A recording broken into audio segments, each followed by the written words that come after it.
Post budget webinar के माध्यम से सरकार बजट को लागू करने में कलेक्टिव ओनरशिप और इक्वल पार्टनरशिप का एक मजबूत रास्ता तैयार कर रही है। इस वेबिनार में आप लोगों के विचार और सुझाव, इसका बहुत महत्व है।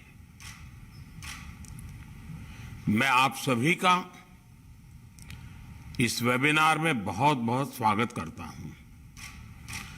साथियों, कोरोना वैश्विक महामारी के दौरान भारत की फिस्कल और मॉनेटरी पॉलिसी का प्रभाव आज पूरा विश्व देख रहा है। ये बीते 9 वर्षों में भारत की इकोनॉमी के फंडामेंटल्स को मजबूत करने के सरकार के प्रयासों का ही नतीजा है।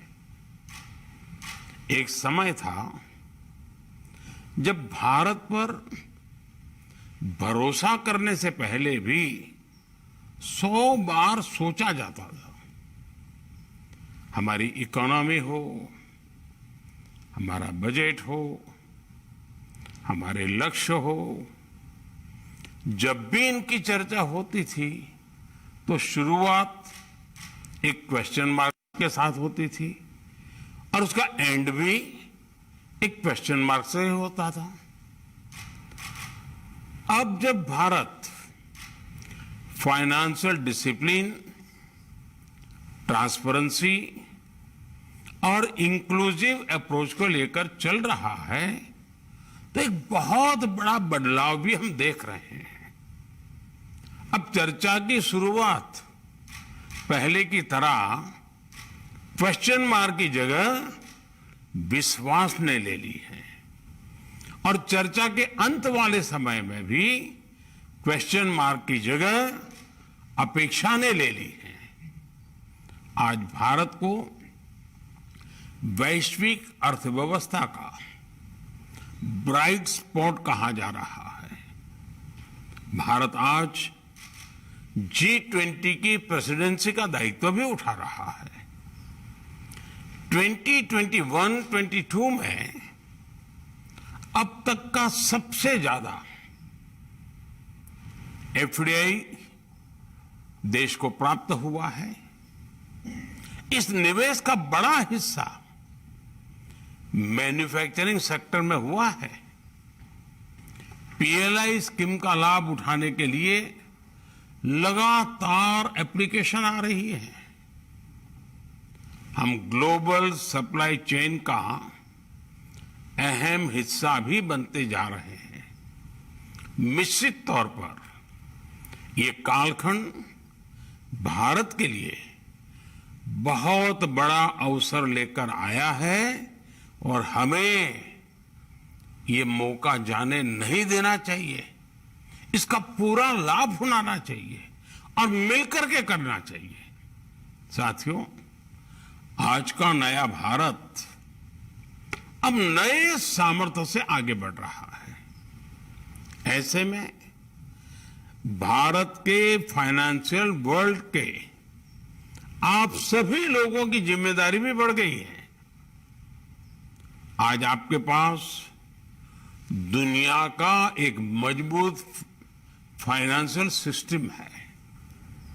जो बैंकिंग व्यवस्था 8-10 साल पहले डूबने की कगार पर थी, वह अब लाभ में आ गई है।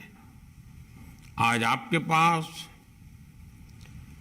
ऐसी सरकार है जो लगातार साहसपूर्ण निर्णय कर रही है। नीतिगत निर्णयों में बहुत ही क्लैरिटी है, कन्विक्शन है, कॉन्फिडेंस भी है। इसलिए अब आपको भी आगे बढ़कर के काम करना ही चाहिए, तेजी से काम करना चाहिए। साथियों, आज समय की मांग है कि भारत के बैंकिंग सिस्टम में आई मजबूती का लाभ ज्यादा से ज्यादा आखिरी छोर तक, जमीन तक पहुंचे। जैसे हमने एमएसएमई को सपोर्ट किया, वैसे ही भारत के बैंकिंग सिस्टम को ज्यादा से ज्यादा सेक्टर्स की हैंड होल्डिंग करनी होगी।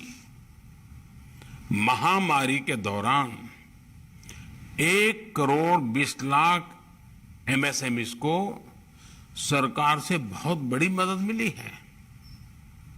इस वर्ष के बजट में एमएसएमई सेक्टर को 2 लाख करोड़ का additional collateral free guaranteed credit भी मिला है।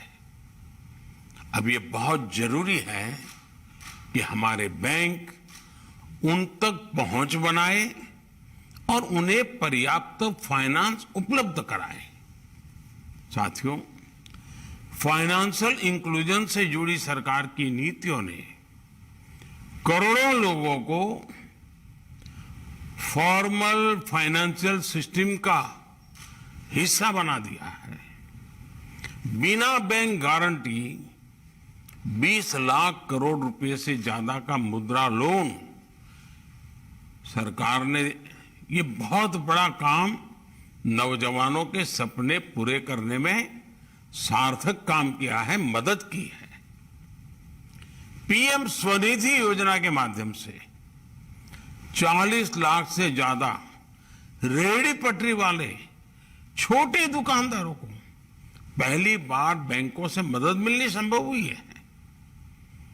आप सभी स्टेक होल्डर्स को कॉस्ट ऑफ क्रेडिट कम करने, स्पीड ऑफ क्रेडिट को बढ़ाने और स्मॉल एंटरप्राइज तक तेजी से पहुंचाने के लिए भी प्रोसेस को री इंजीनियर करना बहुत जरूरी है और उसमें टेक्नोलॉजी भी बहुत मदद कर सकती है। और तभी भारत के बढ़ते बैंकिंग सामर्थ्य का ज्यादा से ज्यादा लाभ भारत के गरीबों को होगा, उन लोगों को होगा जो स्वरोजगार करके अपनी गरीबी दूर करने का तेजी से प्रयास कर रहे हैं। साथियों, एक विषय वोकल फॉर लोकल और आत्मनिर्भरता का भी है। ये हमारे लिए चॉइस का मुद्दा नहीं है। महामारी के दौरान हम देख चुके हैं, ये भविष्य को प्रभावित करने वाला मुद्दा है। वोकल फॉर लोकल और आत्मनिर्भरता का विजन एक नेशनल रिस्पॉन्सिबिलिटी है। वोकल फॉर लोकल और आत्मनिर्भरता मिशन, इसके लिए देश में एक अभूतपूर्व उत्साह हम देख रहे हैं। इस वजह से घरेलू उत्पादन तो बढ़ा ही है, एक्सपोर्ट भी रिकॉर्ड वृद्धि आई है। सामान हो या सेवा का क्षेत्र, हमारा निर्यात 2021-22 में ऑल टाइम हाई रहा। एक्सपोर्ट बढ़ रहा है, यानी भारत के लिए बाहर ज्यादा से ज्यादा संभावनाएं बन रही हैं। ऐसे में हर कोई ये जिम्मेदारी ले सकता है कि वो स्थानीय कारीगरों को बढ़ावा देगा, वो एंटरप्रेन्योर्स को प्रोत्साहित करेगा। अलग अलग समूह, संगठन, chamber of commerce, industrial associations, जितने भी व्यापार उद्योग जगत के संगठन हैं, वे मिलजुल करके बहुत सारे इनिशिएटिव ले सकते हैं, कदम उठा सकते हैं। मुझे विश्वास है कि जिला स्तर पर भी आप लोगों का नेटवर्क है, आपकी टीमें हैं। ये लोग जिले के उन उत्पादकों की पहचान कर सकते हैं जिनका बड़े पैमाने पर निर्यात किया जा सकता है। और साथियों, वोकल फॉर लोकल की बात करते हुए हमें एक और स्पष्टता रखनी होगी। ये सिर्फ भारतीय कुटीर उद्योग से चीजें खरीदने से कहीं ज्यादा बड़ा है, वरना हम तो दिवाली के दियों में अटक जाते हैं। हमें देखना होगा कि ऐसे कौन से क्षेत्र हैं जहां हम भारत में ही कैपेसिटी बिल्डिंग करके देश का पैसा बचा सकते हैं। अब देखिए, हायर एजुकेशन के नाम पर हर साल देश का हजारों करोड़ रुपए बाहर जाता है। क्या इसे भारत में ही एजुकेशन सेक्टर में निवेश करके कम नहीं किया जा सकता? एडिबल ऑयल मंगाने के लिए भी हम हजारों करोड़ रुपए बाहर भेजते हैं। क्या हम इस क्षेत्र में आत्मनिर्भर नहीं बन सकते हैं? ऐसे सभी सवालों का उत्तर आप जैसे अनुभवी फाइनेंशियल वर्ल्ड के लोग उसका सटीक उत्तर दे सकते हैं, रास्ता सुझा सकते हैं। मुझे उम्मीद है आप इस वेबिनार में इन विषयों पर भी गंभीरता से जरूर चर्चा करेंगे। साथियों, आप सभी एक्सपर्ट जानते हैं कि इस साल के बजट में कैपिटल एक्सपेंडिचर में भारी बढ़ोतरी हुई है। इसके लिए 10 लाख करोड़ का प्रावधान किया गया है। पीएम गति शक्ति की वजह से प्रोजेक्ट की प्लानिंग और उसे लागू करने में अभूतपूर्व तेजी आ गई है। हमें अलग अलग ज्योग्राफिकल एरियाज और इकोनॉमिक सेक्टर्स के प्रगति के लिए काम करने वाले प्राइवेट सेक्टर को भी ज्यादा से ज्यादा सपोर्ट करना होगा। मैं आज देश के प्राइवेट सेक्टर से भी आह्वान करूंगा कि सरकार की तरह ही वो भी अपना इन्वेस्टमेंट बढ़ाएं ताकि देश को इसका ज्यादा से ज्यादा लाभ हो। साथियों, बजट के बाद टैक्स को लेकर के भी काफी बातें होती रही है। एक समय तो हर तरफ यही बात छाई रहती थी, मैं भूतकाल की बात करता हूं, कि भारत में टैक्स रेट कितना ज्यादा है। आज भारत में स्थिति बिल्कुल अलग है। जीएसटी की वजह से, इनकम टैक्स कम होने की वजह से, कॉरपोरेट टैक्स कम होने की वजह से भारत में टैक्स बहुत कम हुआ है। वो बर्डन नागरिकों पर बहुत कम होता जा रहा है। लेकिन इसका एक और एस्पेक्ट भी है।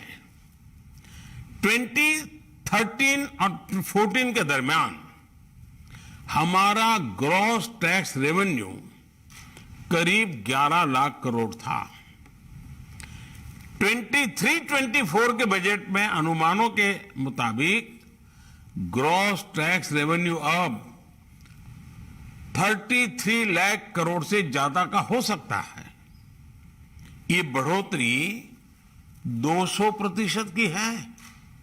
यानी भारत टैक्स का रेट कम कर रहा है, लेकिन इसके बावजूद टैक्स का कलेक्शन लगातार बढ़ रहा है। हमने अपना टैक्स, उस टैक्स बेस को भी बढ़ाने की दिशा में काफी कुछ किया है। 2013-14 में करीब 3.5 crore individual tax return file होते थे। 2020-2021 में ये बढ़कर 6.5 करोड़ हो चुका है। साथियों, टैक्स देना एक ऐसा कर्तव्य है जो सीधे सीधे राष्ट्र निर्माण से जुड़ा है। टैक्स बेस में बढ़ोतरी इस बात का प्रमाण है कि लोगों को सरकार पर भरोसा है और वो मानते हैं कि जो टैक्स वो दे रहे हैं उसे पब्लिक गुड के लिए ही खर्च किया जा रहा है। उद्योग जगत से जुड़े होने के नाते और इकोनॉमिक आउटपुट के सबसे बड़े जनरेटर के तौर पर यह हमारी जिम्मेदारी है कि टैक्स बेस की बढ़ोतरी को प्रोत्साहित किया जाए। आपके सभी संगठनों ने, आपके सभी मेंबर्स को इस विषय में लगातार आग्रह करते रहना चाहिए। साथियों, भारत के पास ऐसे टैलेंट, इंफ्रास्ट्रक्चर और इनोवेटर्स हैं जो हमारे फाइनेंशियल सिस्टम को टॉप पर पहुंचा सकते हैं। इंडस्ट्री 4.0 के इस दौर में भारत आज जिस तरह के प्लेटफॉर्म विकसित कर रहा है वो पूरी दुनिया के लिए मॉडल बन रहा है।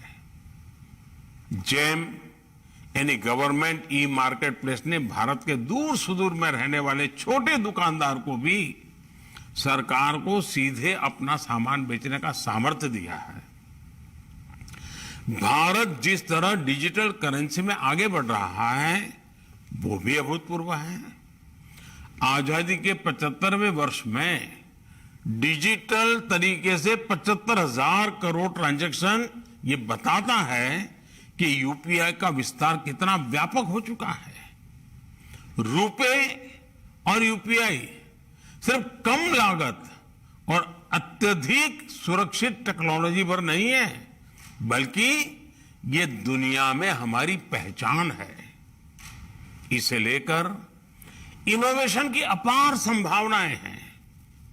यूपीआई पूरी दुनिया के लिए फाइनेंशियल इंक्लूजन और एम्पावरमेंट का माध्यम बने। हमें इसके लिए मिलकर के काम करना है। मेरा सुझाव है कि हमारे जो फाइनेंशियल इंस्टीट्यूशंस हैं उन्हें फिनटेक के रीच को बढ़ाने के लिए उनके साथ ज्यादा से ज्यादा पार्टनरशिप भी करनी चाहिए। साथियों, अर्थव्यवस्था को मजबूती देने के लिए कई बार बहुत छोटे छोटे प्रयासों से बड़ा असर होता है। जैसे एक विषय है बिना बिल लिए सामान खरीदने की आदत। लोगों को लगता है कि इससे हमारा तो कोई नुकसान हो नहीं रहा है, इसलिए वो अक्सर बिल के लिए पूछ भी नहीं करते। जितना ज्यादा लोगों को ये पता चलेगा कि बिल लेने से देश का फायदा होता है, देश प्रगति की राह पर जाने के लिए ये बहुत बड़ी व्यवस्था विकसित होती है। और फिर देखिएगा लोग आगे बढ़कर के बिल की मांग जरूर करेंगे। हमें बस लोगों को ज्यादा से ज्यादा जागरूक करने की जरूरत है। साथियों, भारत के आर्थिक विकास का फायदा हर वर्ग तक पहुंचे, हर व्यक्ति को मिले। आप सभी को इस सोच के साथ ही काम करना चाहिए। इसके लिए हमें वेल ट्रेन्ड प्रोफेशनल्स का एक बड़ा पूल भी तैयार करना होगा।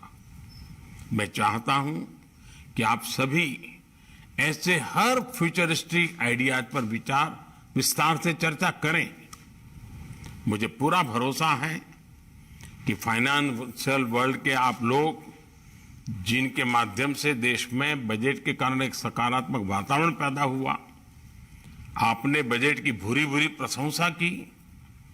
अब हम सबका दायित्व है कि इस बजट का मैक्सिमम लाभ देश को कैसे मिले, समय सीमा में कैसे मिले, एक निश्चित रोड मैप पर हम कैसे आगे बढ़े। आपके चिंतन मंथन में से वो जरूर रास्ता मिलेगा, वो जरूर नए नए इनोवेटिव आइडियाज मिलेंगे, आउट ऑफ बॉक्स आइडियाज मिलेंगे, जो इम्प्लीमेंटेशन के लिए, इच्छित परिणाम प्राप्त करने के लिए बहुत काम आएंगे। मेरी आप सबको बहुत शुभकामनाएं हैं। धन्यवाद।